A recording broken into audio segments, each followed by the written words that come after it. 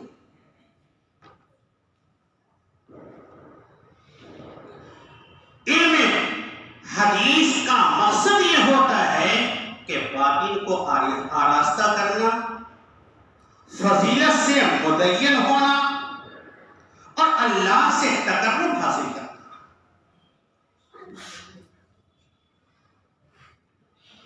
ایک ہوتا ہے طالب علم کا دور، اور ایک ہوتا ہے کہ علم سیکھ کر کے اس کے اوپر عبور حاصل کرنا،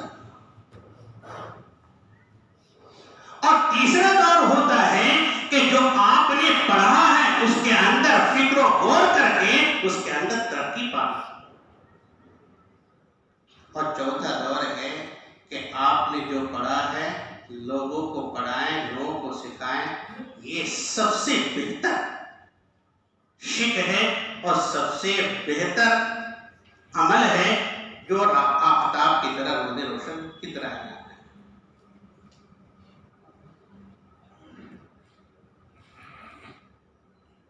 مزید یہ ہے کہ آپ نے آپ کو ارادے طریق تو کر دیا، ایصال الی المطلوب کی ذمہ داری از خود آپ کی ہے۔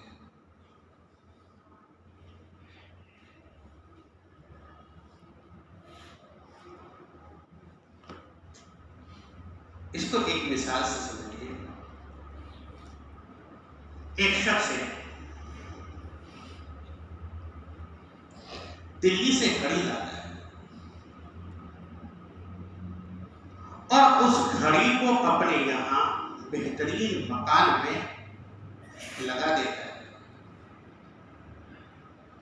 اب آئندہ کل جب دیکھتا ہے تو اس گھڑی کے اندر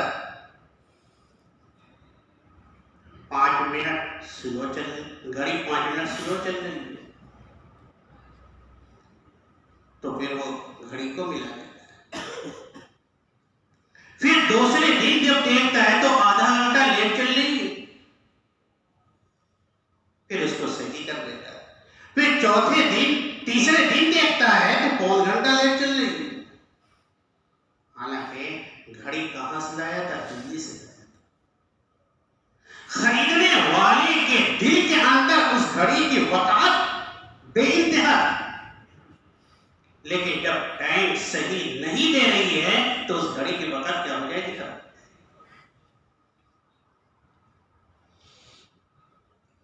تو اسی طریقے سے آپ جو پڑھے ہیں اس کے متعلق کتنا آپ نے عمل کیا؟ اگر عمل کیا تو آپ اپنے مشن میں کامیاب ہیں، اور اگر آپ اپنے عمل نہیں کیا ہے تو اللہ تبارک و تعالی کے دربار میں اور اس علم کی کیا کہتے ہیں کوئی وقت نہیں۔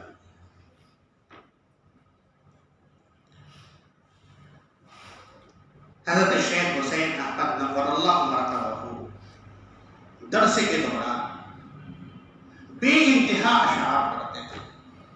دیا جس کو چاہے سبحانہ منیرا، نہ سوہوں کو دیکھو نہ کوہوں کو دیکھو، دیا جس کو چاہے سبحانہ منیرا،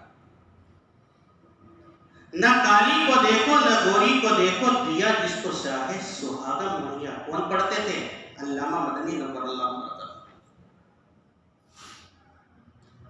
اس پر مفتی شفیع صاحب نے ایک واقعہ نقل کیا۔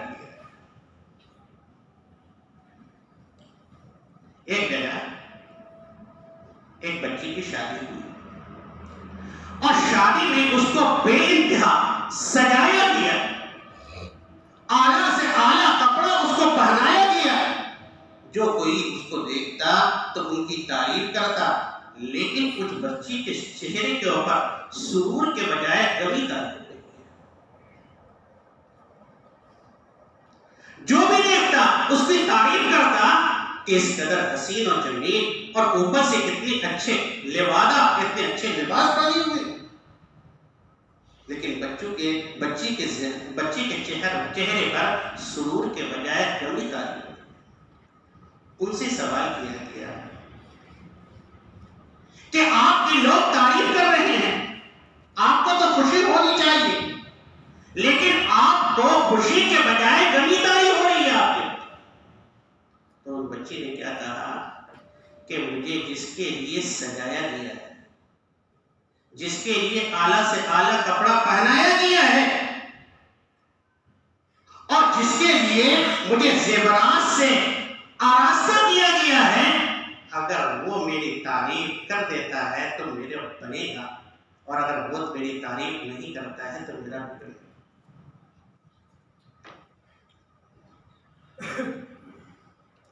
یہ علم کی دولت کارآمد مصیبت میں ہو سکتی ہے جبکہ آپ اس کو عملی جانتے ہیں۔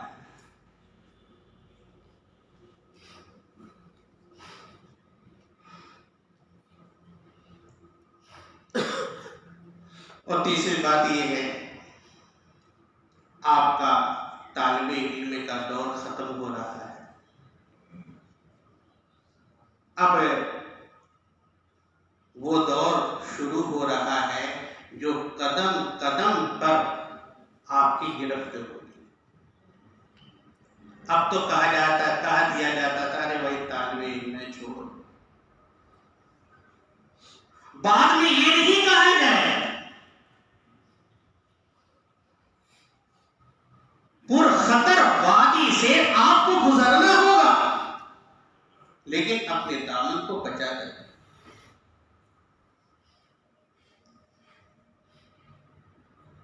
چوتھی چیز یہ ہے کہ ہمارے استاد محترم بھی بارہا کہا کرتے ہیں کہ اس سے بہتر نئے دنیا کے اندر کچھ بھی نہیں، اور یہ کہتے تھے کہ اگر کسی کو پڑھنے کے بعد قاعدے بغدادی بھی پڑھانے کو مل جائے، یہ سمجھ لو کہ اللہ اس کا علم مقبول ہو چکا ہے۔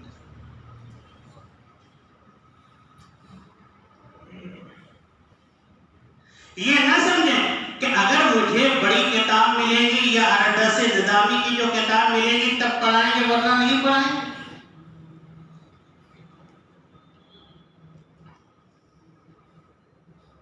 اور پانچویں چیز یہ ہے کہ تجارت ضرور کرنا۔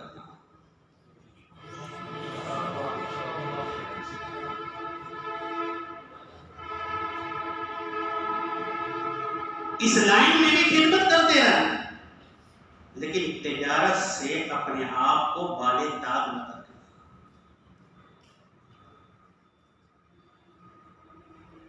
ذریعہ معاش کا استحکام انتہائی ضروری ہے۔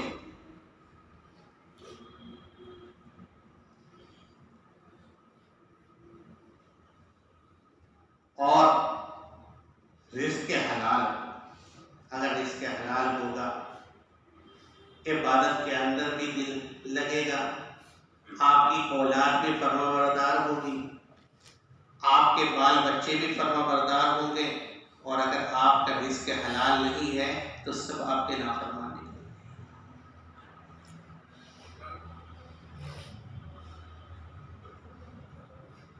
پیر طریقت کے اندر دو چیز کی تعلیم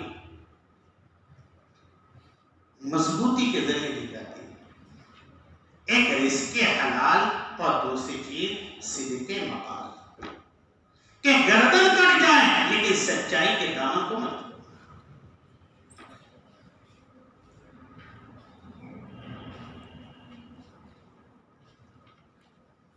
اور آخری چیز یہ ہے کہ درسے کے دوران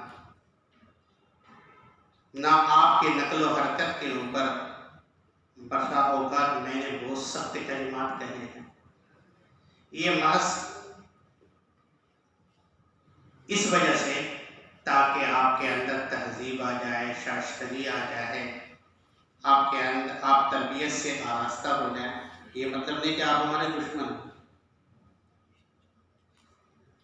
اگر کسی کو ہماری بات سے تکلیف ہوئی ہے تو اس کو معاف کرنا.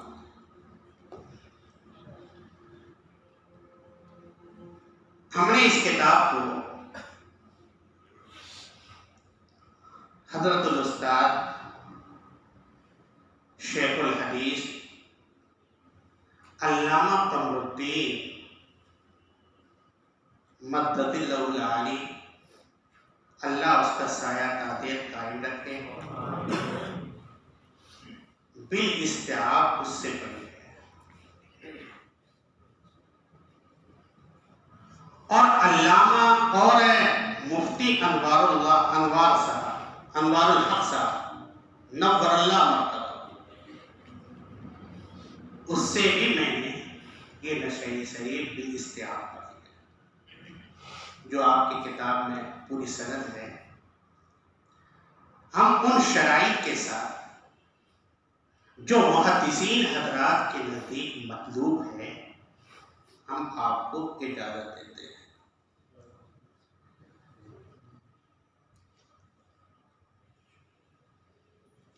اکابرین کا طور و طریقہ رہا ہے اختتامی کتاب کے بعد اور حدیث کی قرات کے بعد دعا قبول ہوتی ہے.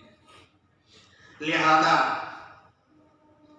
اللہ تبارک و تعالی سے دعا کیجیے اپنے لیے بھی اور اپنے اہل خاندان کے لیے بھی، اور بالخصوص آپ اپنے اس استاد کو نہ بھولیں جن کی محنت اور کاوش کی وجہ سے آپ اس مقام پر پہنچے ہیں. اسی طریقے سے